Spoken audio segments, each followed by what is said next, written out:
Newsmakers with host Sam Shad, a no-holds-barred political forum. Now, from the Nevada Newsmakers broadcast headquarters, here is Sam Shad. And back on Nevada Newsmakers, we're absolutely delighted to welcome to the program for the first time Selena Torres. She is an Assemblywoman with District 3 in Southern Nevada. Welcome to the program. Hi, good morning. Thank you so much for having me. Oh, you are very welcome. You're chair of government affairs in the Assembly. What are your priorities for your committee? You know, obviously, this is my first time chairing, so I'm very excited to have the confidence of leadership to chair government affairs, especially since it's such a robust committee that deals with a lot of critical issues here in the state of Nevada. And really, the most important thing to me is making sure that I run an efficient committee that is fair, that is transparent.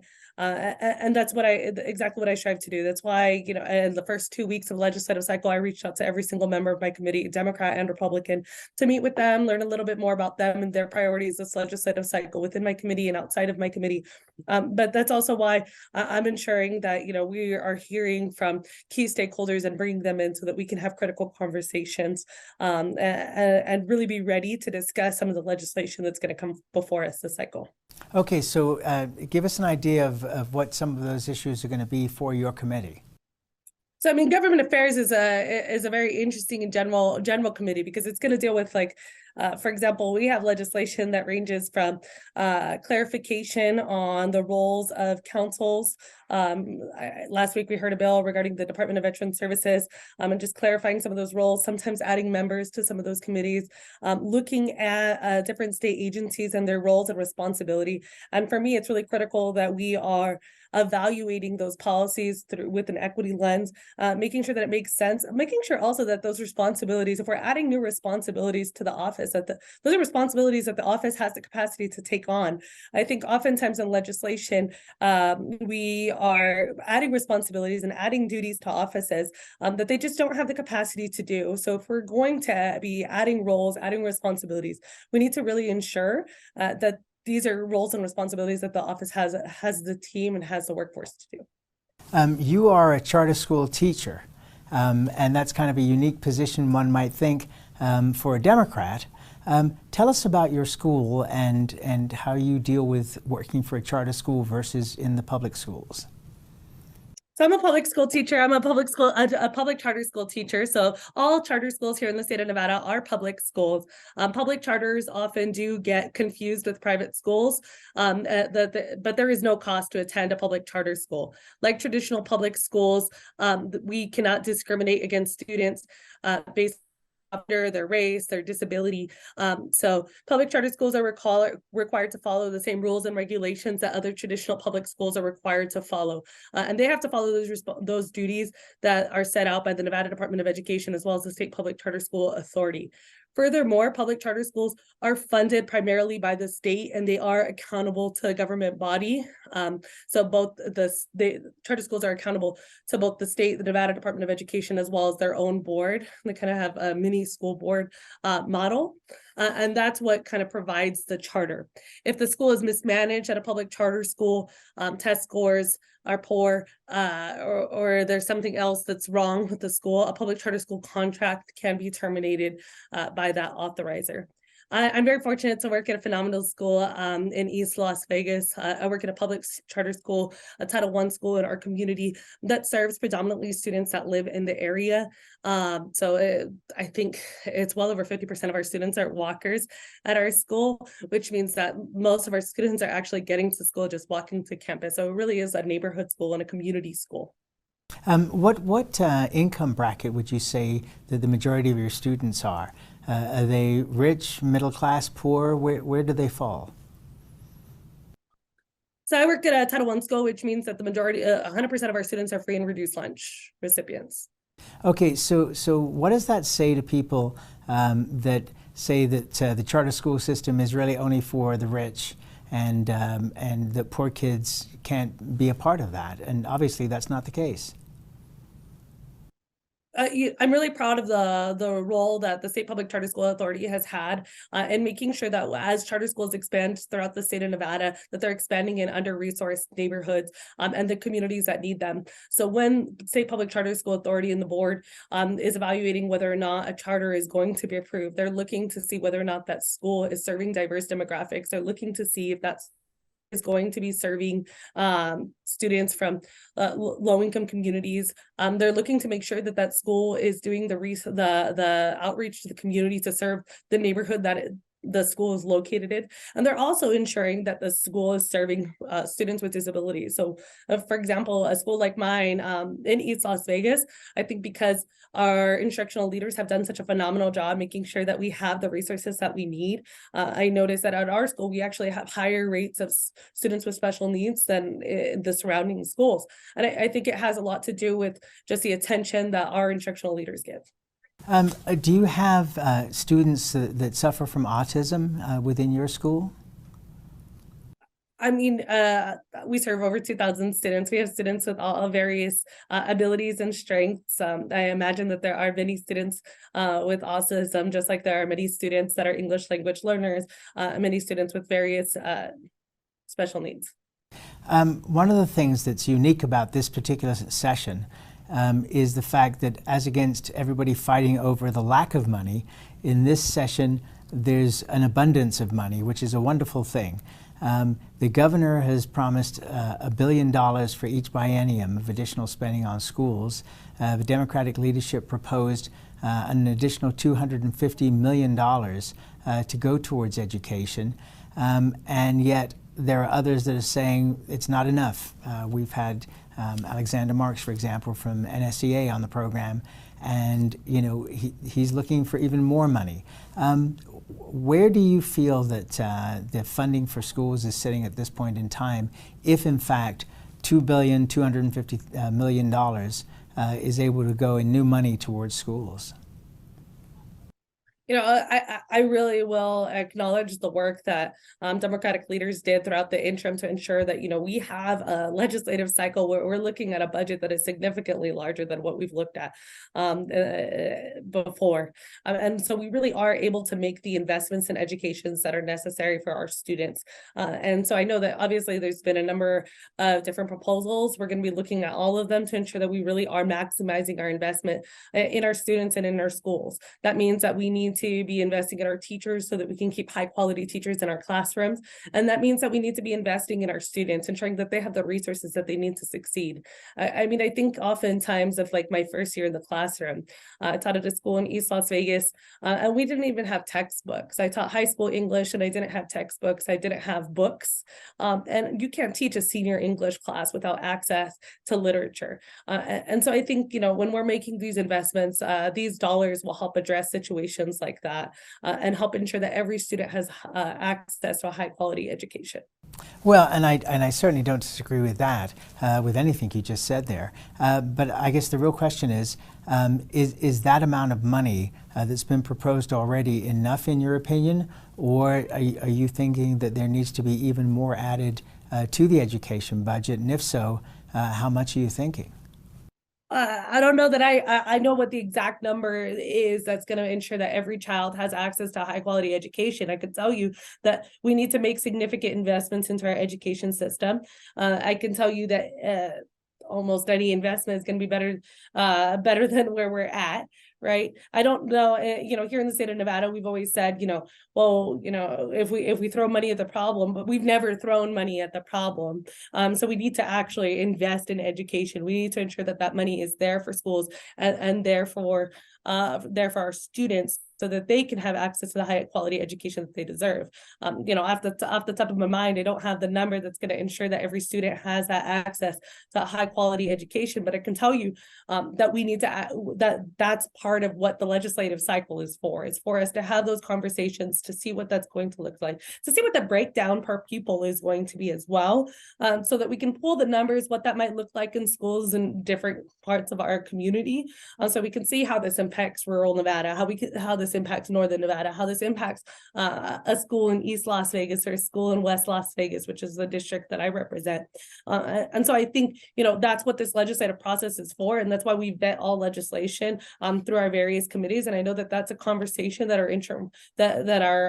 our Committee on Ways and Means and Finance is having. Yes, it's interesting. In elections, for example, I always say that there's a difference between campaigning and actually governing. And I think that for education, I think everybody wants to see teachers fairly paid, and I'm sure you feel the same way. But the other side of that coin is accountability. And so what do you feel on the accountability side that needs to be provided so that the taxpayers feel that with all this additional money that's going to go into the school system, that there's going to be some kind of accountability? Yeah, and I couldn't agree more. I think that unfortunately we have seen education leadership mismanage the use of their the use of accounts and not ensuring that money really is going to the students and to student needs. And I think it's really critical that we're doing that. And quite honestly, that is the role of the school board. The role of the school board is to ensure that the budget that they are administering is being administered to students. So I think that, if we're going to have this conversation, yes, the state legislature, we meet every other year. We can set the guidelines of like, this is how those funds can be used, and we have. And then that the Department of Education helps oversee that. But it is really up to our local leaders, our school boards, to ensure that that schools as well as superintendents are using those funds to really improve the education in their community. All right, let's take a break. We'll come back with more with Selena Torres. She's the Assemblywoman for District 3. Conversation with Selena Torres. She's the Assemblywoman for District 3. Just want to ask you one more question on education as a teacher. I was talking to a 23-year-old young woman a few weeks ago, and she was talking about how she was having trouble dealing with coming out of COVID because of the lack of social interaction that she had suffered. And that was really the first time that I sat and talked to somebody who's a young person who was sharing those feelings. How are your students dealing with social interaction, having come back into the classroom after being out for so long? I think that this is a conversation that we're going to continue to have, and I know that there's obviously going to continue to be a lot of academic research on the impact of the shutdown on our students. But I think it's important to note that those schools were shut down, education continued, and so that's why with many students we're seeing some of those gaps starting to close. Obviously there were challenges though, and I do think it was challenging for students to be in a situation where they were not able to have interaction in a physical setting with their peers. And I think communities had to have taken great steps to help close those gaps, investing in community programs, investing in recreational opportunities for students now. Schools like mine are ensuring that there's after school, before school. There's obviously tons of athletic programs that students can participate in. And so, coming back from this 2 years later, I think that we really are starting to see those gaps begin to close. Will there continue to be an impact on students? I imagine that there will be. Will there be an impact on adults? I believe that there will be too. I don't know that it was something that was just restricted to our young people. That being said, I am confident in our educators. I'm confident in our instructional leaders to make the decisions necessary to help close those gaps. I will say, coming back from COVID last fall, so that would have been fall 2021. Yes, fall 2021, my students had a very hard time, participating in discourse was really the challenge I saw. They would sometimes sit at a table and they would be texting each other, playing video games together. And it wasn't really until fall 2022 that I started to see those students kind of break out of that shell and really start engaging with one another more. So, coming back from this academic year, I have to say has been one of the highlights of my education career, being able to see our students kind of get out of that. And I had the students that are juniors at my school today were freshmen with me virtually. And so I knew them first virtually, and then I had them as sophomores, and then I've got the privilege of seeing them as juniors. And so being able to kind of see that growth, and I think, we're finally starting to see our students kind of come over to the other side. I also think that, there's been a lot of academic research that demonstrates that different age students responded differently to COVID. So there were certain years, like our kindergarteners during the shutdown had a much harder time than our fourth graders. And so I think, when we look at COVID, I think we're also have to look at the different ages of students and the impact that the pandemic had on those age groups. Okay, let's take another break and we'll come right back with Selena Torres. She's is Nevada Newsmakers. And back on Nevada Newsmakers, we continue our conversation with Selena Torres. She's the Assemblywoman for District 3. You serve also on Commerce and Labor. What are you looking for regarding regulations, especially towards small business? Small businesses that survived COVID are coming back slowly. How can the legislature help?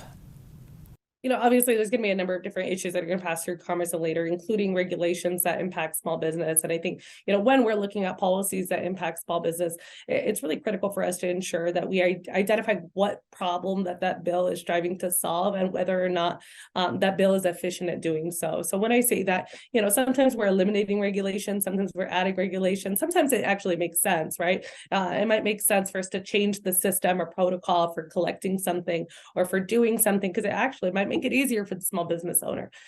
Other times, there's legislation that might be introduced that make it harder for our small business owners to do what they need to do. So, obviously, I think it's important that when we're looking at that legislation that are community members or small business owners are at the forefront of those policy discussions. Should we be changing some of these regulations that stop people who are licensed in other states from being able to come to work immediately in Nevada when we're in such dire need of so many workers in so many different fields that need licensing?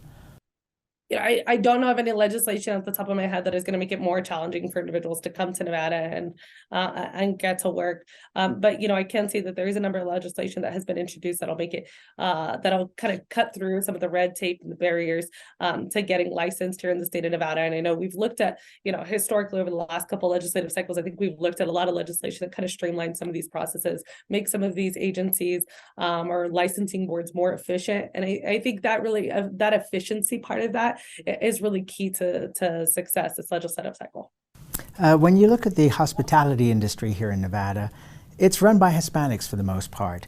What do you want to see regarding immigration? And I know that's a federal level, not a state level, but I'm just curious as to your thoughts. Thank you. I appreciate that question. I do want to name, that obviously immigrants in our great state come from all across the world. And although many of the immigrants in the state of Nevada are Latino, not every single immigrant here in the state of Nevada is Latino. And I think that they truly are our state's greatest strength. Immigrants continue to contribute to our local economy by working, paying taxes, and contributing to many of the safety nets that they unfortunately are not able to enjoy. Additionally, immigrants in our community are doctors, they're teachers, they're union workers, and they work in the hospitality industry. Immigration issues are not limited to one sector of our state's economy. And it's time that we honor their contribution and create a path for citizenship for them. Ultimately, though, that this is a federal issue. But here on the state level, I'm committed to supporting policy that will improve the quality of life for hardworking immigrant families, including my own. My father is an immigrant from El Salvador, and he pays his taxes. He does. He takes care of his neighbors. He's a citizen, and he votes every election cycle. And so, I think it's really critical that we're ensuring that we're passing policies that are going to improve our community for all Nevadans, but also immigrants. Let's change topics here to tax abatements. Tesla is now about to invest $3.5 billion into northern Nevada in a second round of this huge investment into our state. How do you feel about the potential for tax abatements for Tesla? I'm really happy to see the results of the Biden administration's clean energy efforts in funding vehicle electrification and manufacturing. This should bring more than 3,000 jobs to the Reno Sparks area. However, we have not heard from the governor's office about what kind of tax abatements the company will receive. However, what we don't want to see is another tax break for a millionaire that ends up not being translated into benefits for hardworking Nevada families, like corporations moving their engineers and people from other states into our state instead of really investing in the workforce here in the state of Nevada, or cutting jobs sometimes from Nevadans with no money invested into our community. Sometimes things like tax abatements just end up more money for corporations' pockets. Nevada law provides tax credits and abatements for qualified projects in which capital investment is greater than $3.5 billion over 10 years, as long as 50% of the employees are Nevadans and the company meets certain wage and health insurance requirements. So I think it's really critical that we're just making sure that these funds are going back down to the working Nevadan. Well, bottom line, I think, is that when one looks at the Tahoe-Reno Industrial Center and the amount of workers there that Tesla and Panasonic have been responsible for, I don't think there's going to be any doubt that those jobs that you're talking about are going to be created. I want to thank you so much for taking this time to do the program. We'll be taping down in Carson City starting in March, and I look forward to you coming over to the Bank Saloon where we have our studio and taping with us when we're in Carson City. Awesome. I look forward to having that conversation then soon. Very nice to see you, and looking forward to meeting you in person. Thank you very much, Assemblywoman.